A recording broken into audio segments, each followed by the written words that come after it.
Buenos días, Carlos Fernández. Hola, buenos días. ¿Me escuchan? Sí. Luis Alberto Víctor lo escucha y lo saluda. ¿Qué tal? Buenos días. Muchísimo gusto. Buenos días. ¿Cómo están todos por allá? Tiene buena conexión, así que perfecto. Sí, todo bien.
Acá me parece que eso está allá en Venezuela, ¿eh?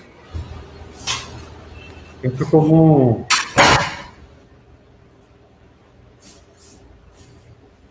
No, porque incluso dice que un participante que no identifican retiró la clave y puso otra.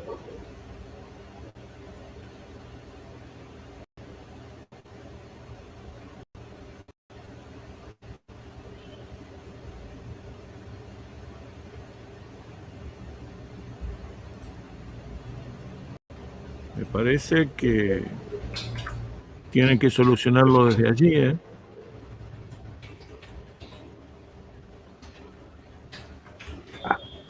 Katia Briceño tiene mala señal.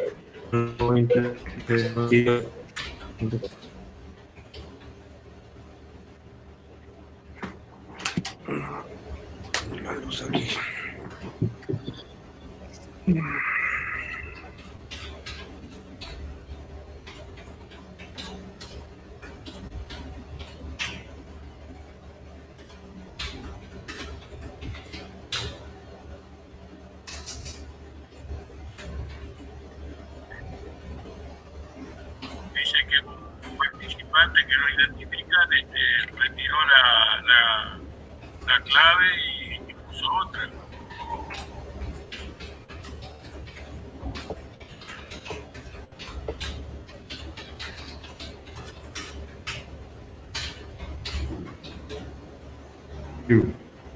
Buenos días.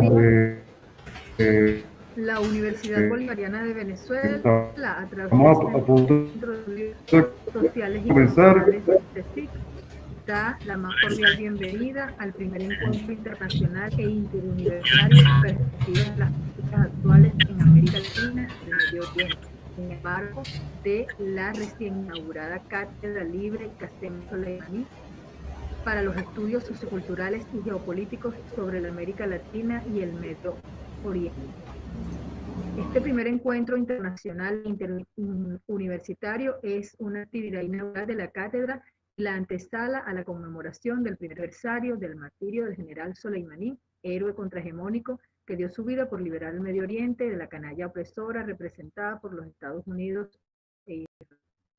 Cabe destacar que este evento cuenta con el auspicio de la Universidad Internacional Al-Mustafa y el Centro de Estudios Islámicos Árabes y Persas, Dr. Osvaldo Machado Mouret, los investigadores del Instituto Samuel Robinson de Venezuela, de la Universidad Experimental Politécnica de la Fuerza Armada y la Universidad Nacional de Luján de Argentina.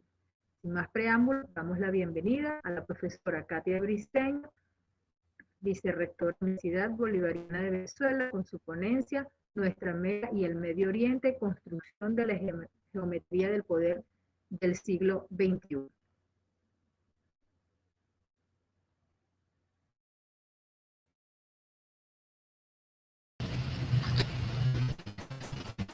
Buenos días. Para mí es un honor, un placer estar compartiendo con ustedes estos 2 días de reflexión crítica, de reflexión analítica, de todas estas áreas de pensamiento que son vitales para comprender las distintas alianzas que se han venido estableciendo para consolidar la construcción de un mundo mejor. Para la Universidad Bolivariana de Venezuela y en particular para la Cátedra Soleimani, una cátedra incipiente, una cátedra que tiene apenas 2 semanas de haber sido presentada de manera formal en la Feria del Libro Internacional de Caracas. Es todo un desafío la realización del primer encuentro de la Cátedra Soleimani, de las perspectivas críticas, y para nosotros es un verdadero honor compartir con pensadores de Argentina, de Irán, de Brasil, de Bolivia, de Ecuador, de Venezuela. En ese sentido, he traído para hoy el trabajo titulado Nuestra América y el Medio Oriente, construcción de la geometría del poder del siglo XXI.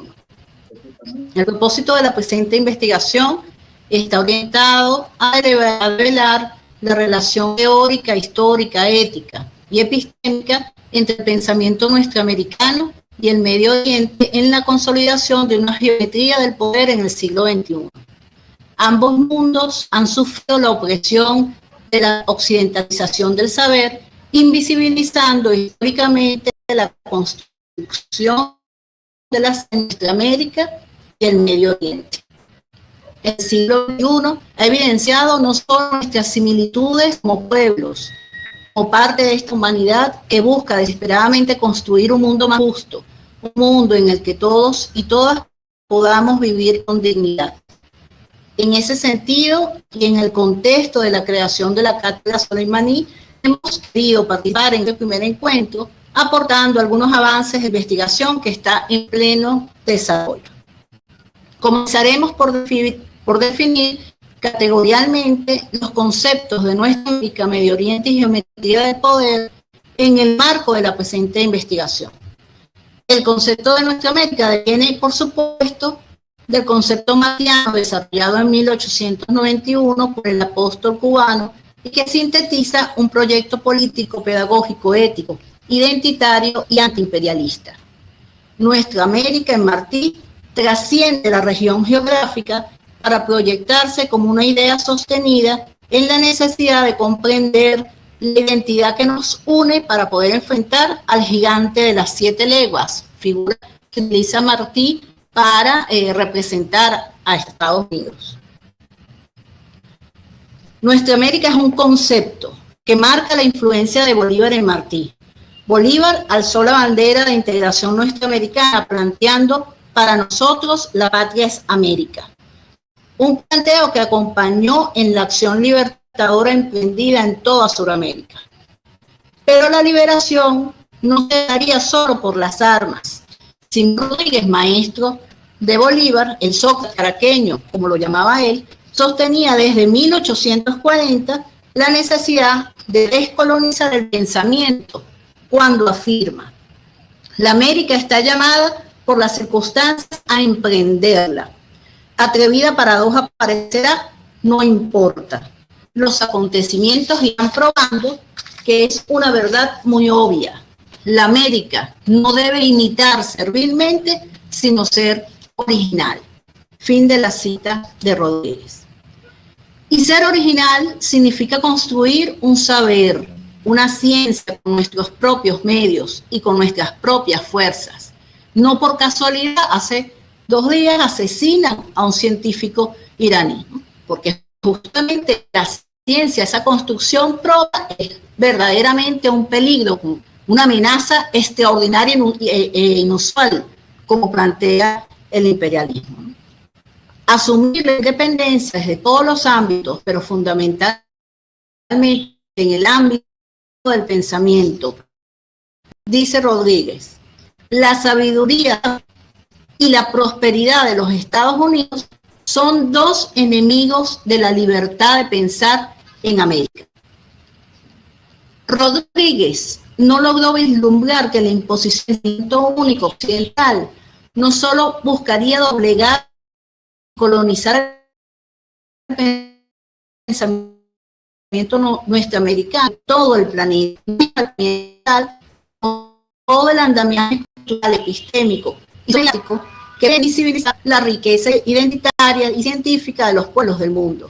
Esto con el objeto de mantener el sistema de dominación capitalista de las grandes transnacionales y corporaciones de los países autoproclamados del primer mundo. Boaventura de Sousa, uno de los intelectuales en la corriente del pensamiento colonial, describe las capacidades creadoras de nuestra América como dinamizadores de los procesos libertarios de la humanidad en cuanto a las características utópicas de las mismas. En su decir, inicio la cita: la subjetividad y la sociabilidad de nuestra América son incómodas para el pensamiento institucionalizado y legalista, pero son afines al pensamiento utopista. Por utopía entiendo aquella exploración imaginativa de nuevos modos y estilos de capacidad humana, y la confrontación imaginativa de la necesidad de todo lo que existe solo porque existe, en pos de algo radicalmente mejor, por el cual vale la pena luchar, algo que la humanidad se merece plenamente. Fin de la cita. Por su parte, el concepto de Medio Oriente lleva una impronta desde la mirada occidentalista que implica una apología al terrorismo, al oscurantismo, a lo primitivo y, en los casos más cinematográficos, a lo exótico. De esa manera, la industria cultural hegemónica del capitalismo ha pretendido dominar la cultura de los pueblos orientales, pueblos que han sido creadores de ciencia, de filosofía, de matemática, entre otras ramas del saber. Una de las categorías que ha procurado imponer el imperialismo es el término orientalismo, término que con el que el pensamiento occidental ha impulsado un proceso colonialista. El palestino Edward Said, en el libro Orientalismo, describe cómo se impuso este neologismo sostenido por academias elitistas y colonialistas de Francia, Inglaterra y, por supuesto, Estados Unidos. Esta mirada estigmatizante del mundo oriental es reafirmada después del 11 de septiembre de 2001, maleficando al Islam y al mundo árabe en una idea hegemónica del mal, que ha sido meticulosamente desarrollada y estimulada en el imaginario colectivo occidental a través de los aparatos ideológicos de los medios de comunicación, la industria cinematográfica y en el siglo XXI en las llamadas redes sociales. Para Sahel Hamad Jinnah, tres factores son una constante en el discurso academicista instalado por los aparatos ideológicos con respecto al medio ambiente. El primero, historia de los prejuicios antiárabes y antiislámicos en Occidente. El segundo, la lucha entre los árabes y el sionismo israelí y sus efectos en judíos estadounidenses, en la cultura liberal y en la mayoría de la población. Y el tercero, la ausencia de una predisposición cultural que posibilite una identificación con los árabes y el Islam y una discusión desapasionada sobre ellos. Se trata entonces de desmontar la matriz mediática impuesta por el imperialismo a fin de no solo conocer la historia y la cultura de los pueblos orientales, sino de leer en ellas las similitudes para reconocer en ese otro al hermano, a la hermana, que lucha por la libertad, por la independencia, por el derecho inalienable de decidir soberanamente su destino, lucha en la que coincidimos porque es la misma lucha. La tercera categoría conceptual a la que queremos aproximarnos se refiere a la construcción de la geometría del poder, idea propuesta por el presidente Chávez luego de ganar las elecciones de diciembre de 2006, en el documento denominado Los 5 motores al socialismo bolivariano, como estrategia para alcanzar los objetivos propuestos en el Proyecto Nacional Simón Bolívar, proyecto cuya finalidad consistía en transformar las estructuras del Estado para dar paso al Estado socialista. En ese sentido, el cuarto motor propuesto por Chávez se denomina nueva geometría del poder. El reordenamiento socialista de la geopolítica de la nación, un motor que impulsaba la concepción del espacio más allá de lo geográfico, sino de las perspectivas políticas, sociales, económicas, potencialidades del territorio y su relación a lo interno, pero también desde la proyección con las relaciones multilaterales que posibilitan el fortalecimiento de un mundo multipolar, tal y como lo establece la Constitución de la República Bolivariana de Venezuela. La nueva geometría del poder, entonces, será la que tracemos desde los pueblos oprimidos del mundo en alianza solidaria, fraterna que irrumpa ante la arrogancia imperial de los Estados Unidos, quienes sometiendo a nuestros pueblos a invasiones militares, bloqueos económicos, ataques terroristas, respaldados por las justificaciones arbitrarias y absurdas en los más medios, deben de continuar sosteniendo el mundo unipolar desde los centros de poder mundial establecidos luego de demás guerras mundiales. El orden mundial en el siglo XXI tendrá que trastocarse para dar paso a la multipolaridad. Países como China, Rusia, Irán van anunciando un nuevo amanecer en el que el sol definitivamente salga para todos. Es por ello que el tigre de papel, al verse forrado, se torna tan peligroso. Los ataques perpetrados contra la humanidad del comandante Soleimani indican la operación del gobierno de los Estados Unidos. Por consiguiente, que desde las trincheras de las ideas, desde los espacios académicos de las diferentes universidades del mundo, se impulse la creación de espacios para conocernos, para acercarnos desde nuestras diversidades, para lograr la construcción de la unidad sólida como dijera Martí. Abro la cita de Martí. Los pueblos que no se conocen han de darse prisa para conocerse, como quienes van a pelear juntos. Los árboles se han de poner en fila para que no pase el gigante de las 7 leguas. Es la hora del recuento y de la marcha unida, y hemos de andar en cuadro apretado con la plata en las raíces de los Andes. Fin de la cita. La unidad de los pueblos solo será posible si coadyuvamos a la configuración de un nosotros en común, tal y como lo planteaba el Che. Hago la cita. Representamos para los amos poderosos todo lo que hay de absurdo, de negativo, de irreverente y de convulso en esta América que ellos desprecian. Pero representamos por el otro lado, para la gran masa del pueblo americano, del americano nuestro, del que empieza al sur del río Bravo, todo lo que hay de noble, todo lo que hay de sincero y de combativo en estos pueblos llamados despectivamente mestizos. El desafío está en lograr la unión, no solo del americano nuestro, sino de los pueblos vilipendiados, humillados, despreciados por el orden mundial. Y esto será posible con la construcción de una nueva geometría del poder que dé al traste con los intereses del capitalismo. Porque ese nosotros es el mismo para nuestra América y para el Medio Oriente. Somos el mismo nosotros. Y aquí cito a una comandante zapatista que define ese concepto de nosotros de esta forma. Estos somos nosotros. Detrás de nuestro rostro negro, detrás estamos los mismos hombres y mujeres olvidados, los mismos excluidos, los mismos intolerados, los mismos perseguidos. Somos los mismos, ustedes. Detrás de nosotros estamos ustedes. Detrás de nuestros pasamontañas está el rostro de todas las mujeres excluidas, de todos los indígenas olvidados, de todos los homosexuales perseguidos, de todos los jóvenes despreciados, de todos los migrantes golpeados, de todos los presos por su palabra y pensamiento, de todos los trabajadores humillados, de todos los muertos de olvido, de todos los hombres y mujeres simples y ordinarios que no son vistos, que no son nombrados, que no tienen mañana.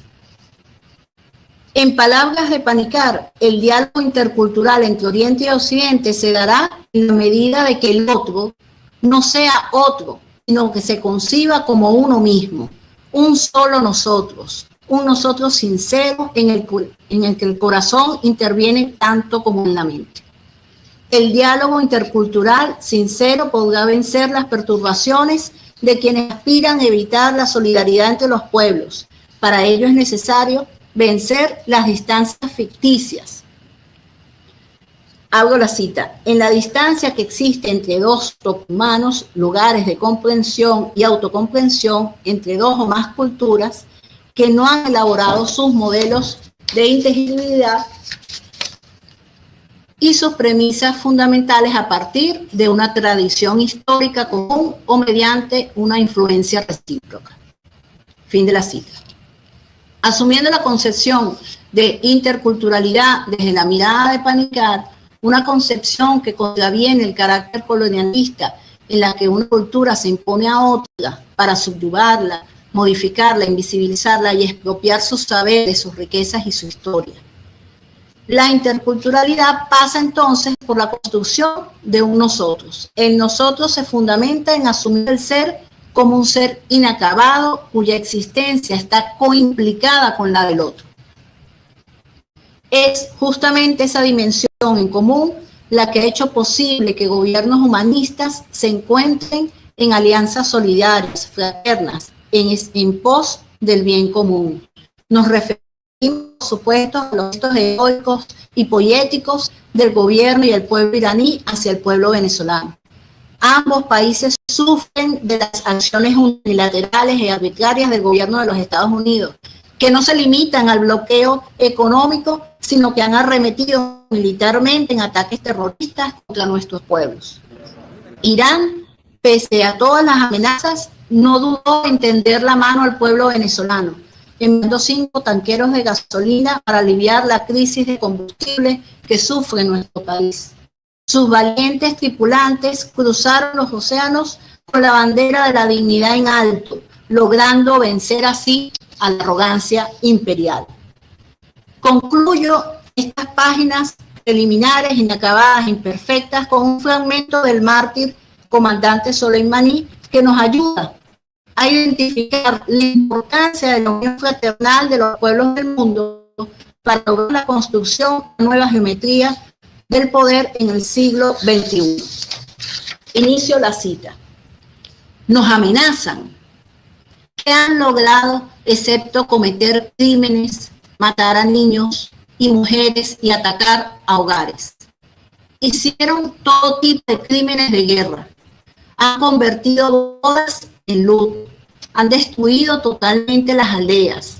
Más del 70% de personas que han matado son civiles de este país. La fuerza de Quds es su rival. No pasamos ni una sola noche pensando en cómo destruirlos. Les digo a usted, señor Trump, el apostador, me dirijo a usted. Le aviso a ustedes que estamos más cerca de ustedes. Venga, veamos. Somos verdadero oponente en esta guerra. Somos una nación lista para caer mártir. Somos la nación del Imán Hussein. Nos defendemos con toda nuestra vida y sangre.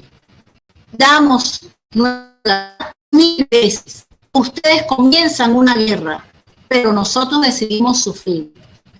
Qasem Soleimani se va, pero de otro, y aquí estamos. Que viva Soleimani, que viva la Universidad Bolivariana, que vivan los pueblos del mundo. Muchas gracias.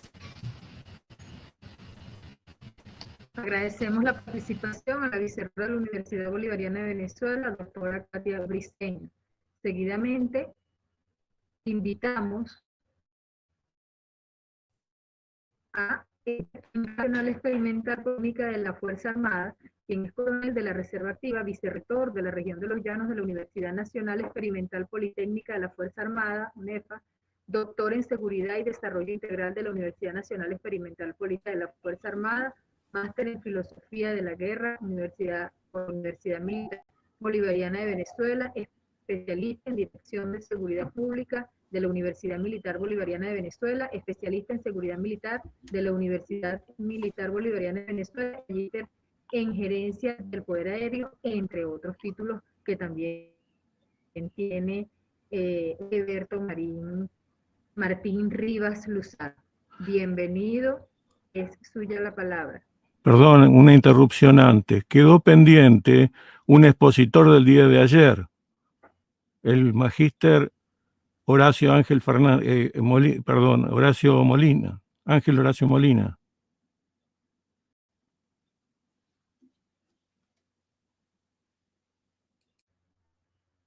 Sí, estamos pendientes con la participación de él. Después de Eberto Martín. Discúlpeme, coronel. Adelante.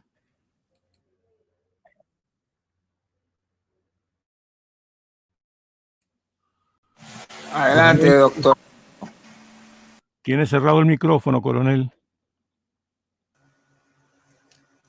Buenos días a todos. Muchas gracias, doctor Luis Alberto Vitor. Muy amable de su parte. Pues bien, agradezco a todos los organizadores haberme brindado la oportunidad de hacer la presentación de esta ponencia que lleva por título Dimensión del Orden Interno para Venezuela y su vinculación con la seguridad y defensa integral de la nación. Esta ponencia tiene, por supuesto, buscar una profundización en lo que ha sido la especialidad y el sentido del alcance en el estudio que ha radicado en el análisis de la llamada cláusula del orden público.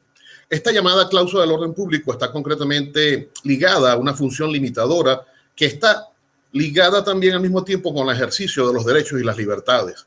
Se trata especialmente de una situación interesante y es una figura que se ha venido utilizando a lo largo del desarrollo del perfeccionamiento de los ordenamientos jurídicos dentro de lo que nosotros conocemos como el pacto social y que no es más que la constitución de un Estado. Pues bien, dicho esto, no tratamos sino que buscar un concepto objetivo, porque el que encontramos en nuestra Constitución es un concepto que es más subjetivo y podría decirse que está en blanco. Y estamos pretendiendo darle un significado satisfactorio porque hay una generalidad dentro de la doctrina. Hemos encontrado similitudes un poco menos obvias con las mencionadas de interés general, pero hemos también al mismo tiempo señalado numerosas ocasiones en las cuales se ha venido relacionando este concepto con lo que llamaríamos el orden público. Y más allá de ello, esta investigación que hemos desarrollado está estableciendo elementos nuevos y normativos dentro de nuestra Carta Magna que hacen referencia directa o indirectamente al concepto de orden público, que es realmente un error. Y para ello hemos buscado que dentro de nuestro ordenamiento jurídico podemos, de alguna manera, obsequiar una definición al final de esta investigación.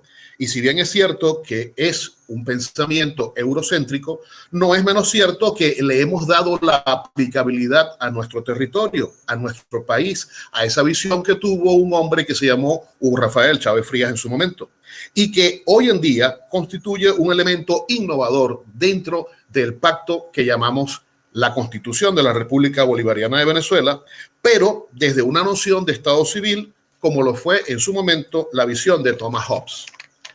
En esta investigación hay antecedentes interesantes, tanto europeos como latinoamericanos. Y, por ejemplo, Garcés, en su investigación, hizo un análisis del Estado desde la concepción hobbesiana y precisamente hace la importancia del papel objetivo, que era garantizar la seguridad en esa sociedad política, en ese desplazamiento hacia las metas estatales que buscan siempre el bien común, como lo pueden ser la felicidad, la protección de la libertad, que tuvieron relevancia en proyectos filosóficos y políticos en un momento importante de la tradición clásica que pocos filósofos contemporáneos han venido manejando. El Estado hobbesiano, como él lo manejó en su momento, en el siglo XVI, tuvo un mínimo de relación con una posible intervención en el ámbito social y económico, pero fue expansivo en respecto a las medidas a combatir la inseguridad.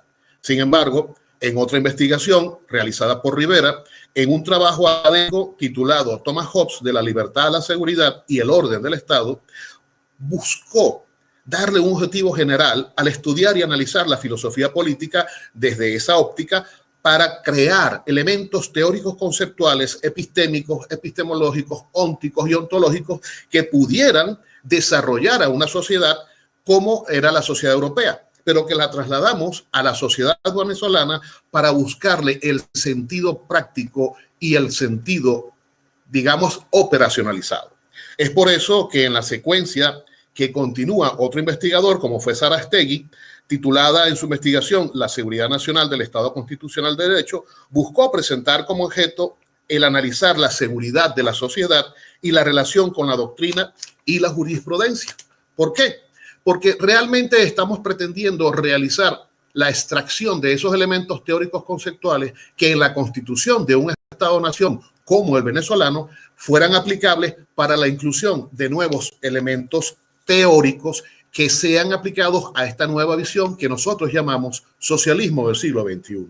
Y esto nos permite entonces buscar elementos como el valor supremo de la dignidad, de los valores superiores de la libertad, de la igualdad, la solidaridad y también, obviamente, la seguridad jurídica, que conviven en un Estado constitucional de derecho, considerándolo antes como la hipótesis precisa de esta investigación y que nos ha proporcionado una doctrina, una jurisprudencia internacional incluso, que nos lleva a poder presentar los elementos de los derechos humanos ante la Corte Interamericana o ante la Corte Internacional de Derechos Humanos, porque enmarcan y delimitan los alcances de la seguridad nacional y podría ser, de alguna manera, local dentro de un Estado constitucional de derecho y que tiene directrices de valor supremo a la dignidad y los valores superiores.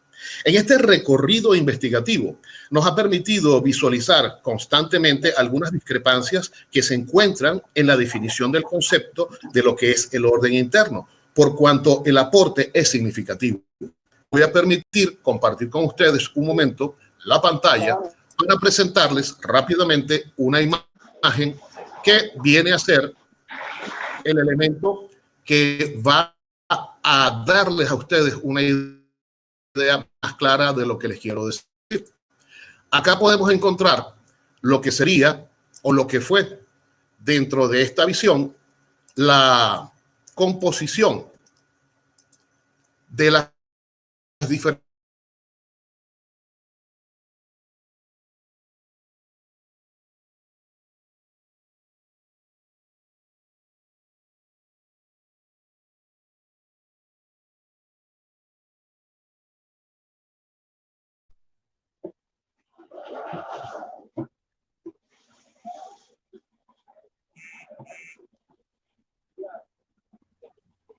Hay un problema de conexión del coronel Herrero. Esperar unos minutos a ver si se puede volver a conectar.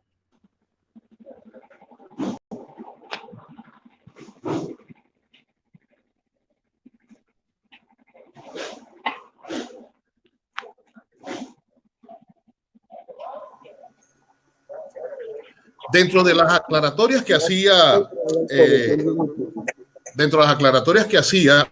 en su momento Thomas Hobbes, buscó que cada uno de ellos en su época y en su momento histórico pudieran apreciar lo que era la naturaleza del hombre, para que con su sencillez, en función de la paz y la inocencia, que era la visión de Thomas Hobbes, y la libertad y la bondad que también buscó tener Juan Jacobo Rousseau, no se encontraban presentes sino mucho más adelante. Dentro de lo que ha sido o lo que fue esta investigación, les voy a compartir en este momento la imagen que corresponde. Nos encontramos entonces ahora con lo que fue con lo que debe ser la concepción dentro de nuestro país de lo que ha sido el orden interno.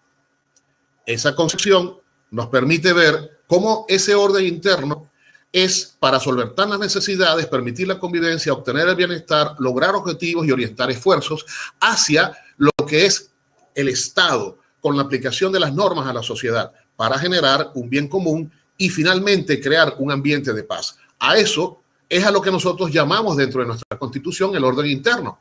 Pero cuando lo analizamos en la práctica, realmente hablamos es de orden público. Vista esta lámina, regresamos nuevamente a nuestra conversación y podemos explicarles a ustedes que hay un elemento pero muy interesante que se relaciona con el ver al orden interno como un elemento amplio que contiene al orden público y que al mismo tiempo contiene a la seguridad ciudadana, siendo esta seguridad ciudadana un elemento que es la seguridad del hombre y de sus bienes, y la seguridad y el orden público como la seguridad y los bienes de toda una comunidad. Pero ese orden interno es muchísimo más amplio y, en las palabras de Thomas Hobbes, radican en la mera naturaleza humana y la necesidad de trascender a la multitud de la sociedad. Por eso es que era necesario crear la figura del Estado, de ese Estado con un poder absoluto que manejara todos los elementos propios que van a dedicarse a generar ese bien común. Posteriormente, y vista toda esta información, y en virtud de que hemos visto una contextualización y un recorrido metodológico, fenomenológico y hermenéutico con fuentes que han dado respuesta a los objetivos que nos planteamos en la investigación, podemos decir que desde el inicio de la Primera República en nuestro país hubo elementos muy interesantes que fueron extraídos en esta investigación y que se comparte con esa visión eurocéntrica que tuvo Thomas Hobbes después de lo que lo convirtió a él en un teórico del contractualismo. y que son la justicia, la libertad, la figura del ciudadano, la figura de la ciudadanía, la seguridad, la paz, la alegría y el bienestar. Eso es con la intención de darle una forma a todos los elementos teóricos conceptuales que deben generar precisamente la conformación o la aproximación a un concepto o a un modelo ontológico que nos permita conformar una visión o una cosmovisión de lo que pretendía esta investigación. Y esa cosmovisión la fuimos logrando presentando diferentes elementos estructurados con niveles reflexivos, con niveles conceptuales y finalmente con niveles deductivos. Podemos verlo en las siguientes láminas.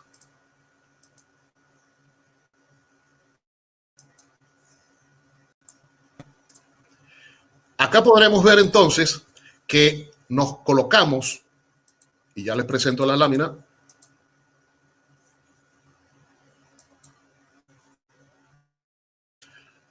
nos colocamos en un nivel en el cual podemos ver, en este nivel reflexivo, cómo las constituciones, tanto para Francia como fue para España, como lo fue en su momento, albergaron lo que fue transformar a un ejército que anteriormente estaba conformado, valga la redundancia, por mercenarios, que fue profesionalizado, que fue estatizado, que fue organizado de tal manera que tuviese todos los cuerpos necesarios, las armas y los servicios, y de donde se extrajo la figura de un elemento uniformado que pasó a ser el gendarme. Ese gendarme pasó a ser hoy en día el que se encargaría de la seguridad y del bienestar de la sociedad y al mismo tiempo garantizar la paz y el bienestar ciudadano.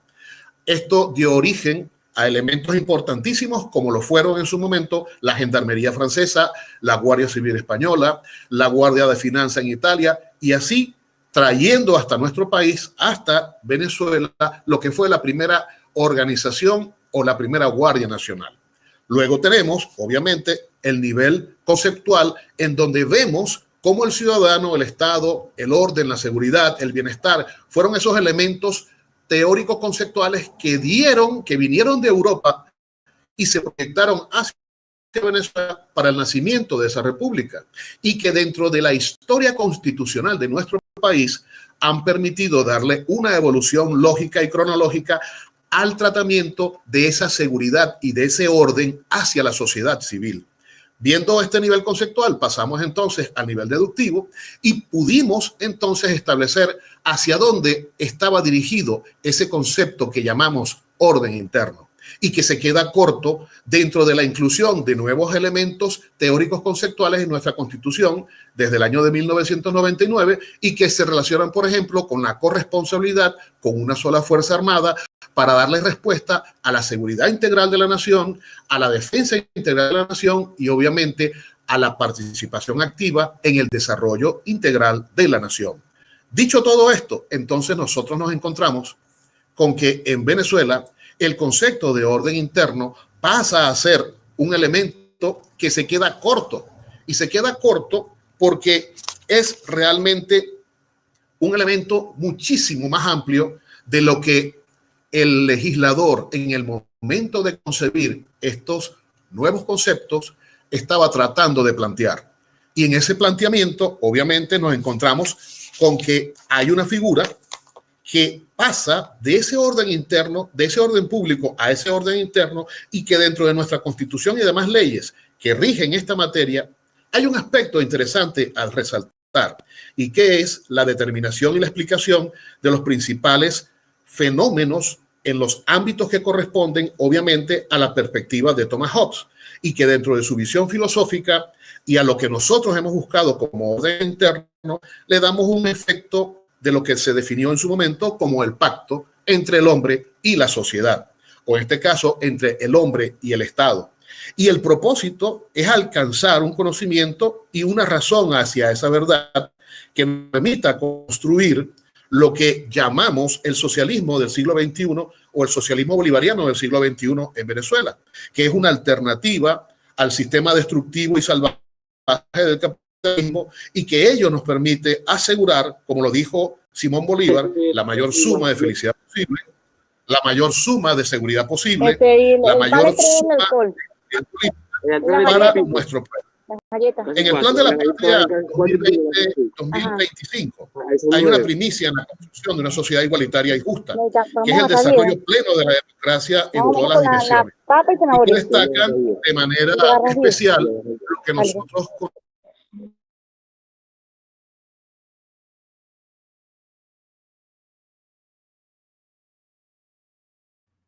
Profesor, coronel, por favor active el micrófono. Es que hay unas personas haciendo interferencia y me vi obligada a silenciarlos. Coronel, ¿me escucha? Coronel, por favor active el micrófono.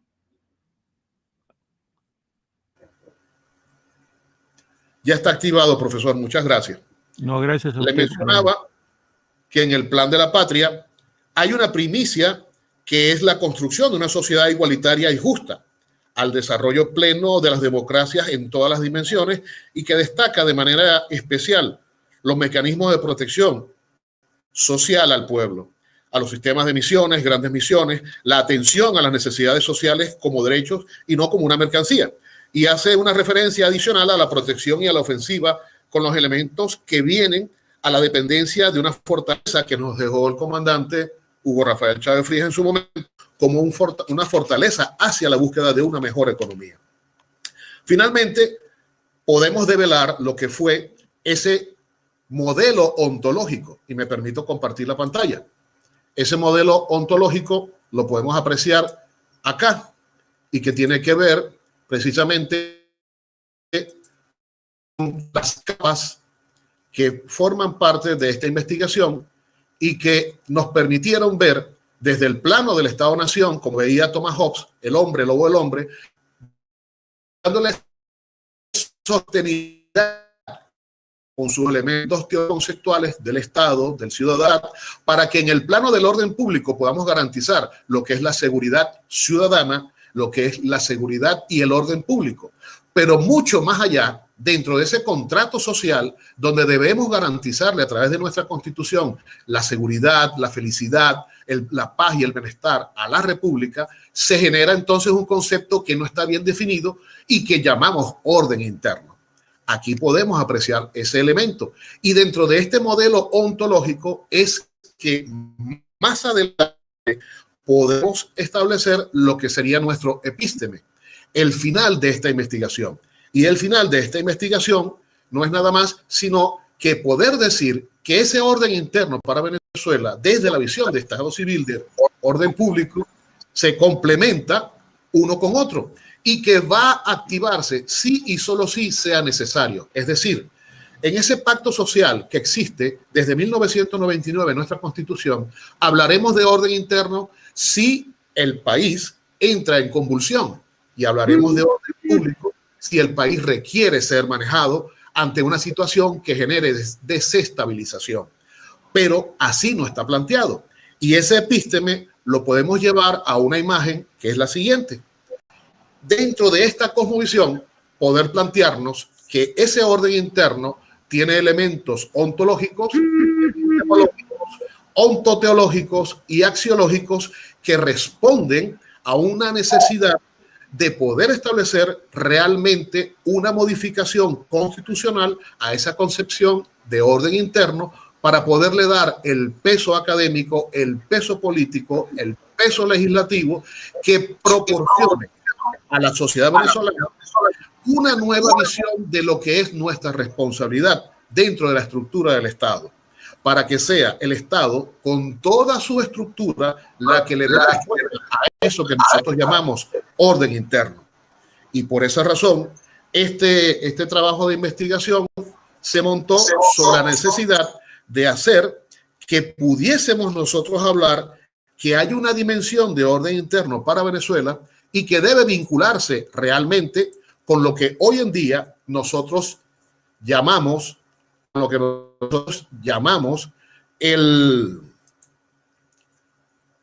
la integración a esa defensa integral, a esa seguridad integral y obviamente a lo que llamamos la participación activa de la Fuerza Armada dentro del desarrollo integral de la nación. Todo esto va mucho más allá de lo que concibieron nuestros legisladores en su momento, en el año 99, y es necesario, según esta investigación, que podamos darle forma a este sentimiento que llamamos orden interno y hacerlo en palabras de nuestro libertador en el Congreso Anfitriónico de Panamá.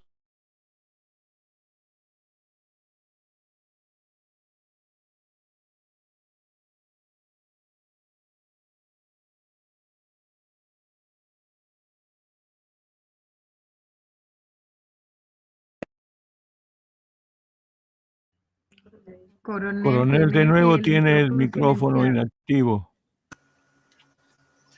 Lo que hemos hecho es trasladar esa visión del momento en el que el libertador Simón Bolívar en el Congreso Anfitriónico de Panamá dijo que hay que garantizar la mayor seguridad posible, la mayor cantidad y suma de felicidad posible y de seguridad social posible para generar la estabilidad política como fue expresada por él en el Congreso Anfitriónico. Y con esto nosotros le damos una cosmovisión al orden interno para nuestro país, haciendo necesario redefinir lo que sería ese concepto de orden interno y alinearlo con lo que en el espíritu de nuestros legisladores pudo haberse planteado en el momento de generar esa nueva constitución de 1999. Es decir, nuestros legisladores quedaron cortos en su conceptualización y el orden interno, según nuestra investigación, va muchísimo más allá, porque es, por decirlo de alguna manera, la materialización de ese socialismo del siglo XXI, de ese socialismo al que nosotros llamamos garantizar la mayor suma de felicidad para el pueblo venezolano. Es cuanto. Muchas gracias por su atención. Muchas gracias al coronel Eberto Rivas por su participación. Y después se encuentra en la sala Ángel Horacio Molina.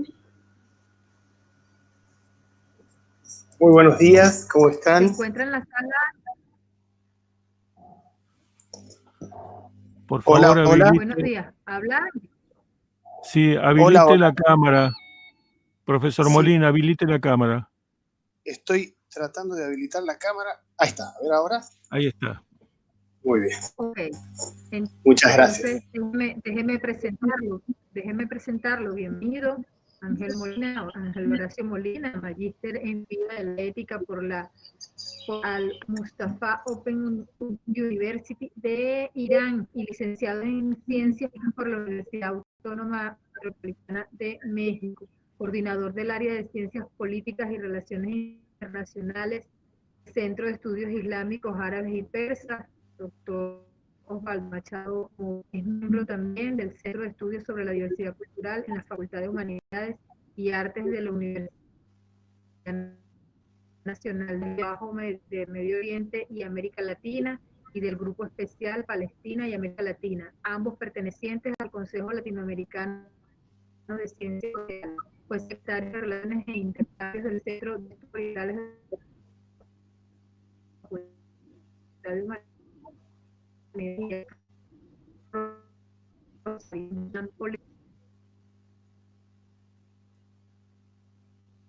Muchísimas gracias. Espero que me escuchen bien, no sé si se está escuchando bien. Ayer tuvimos un problemita con la conexión, les agradezco la oportunidad de permitirme compartir algunas ideas con respecto a la noción de Islam político y lo que supone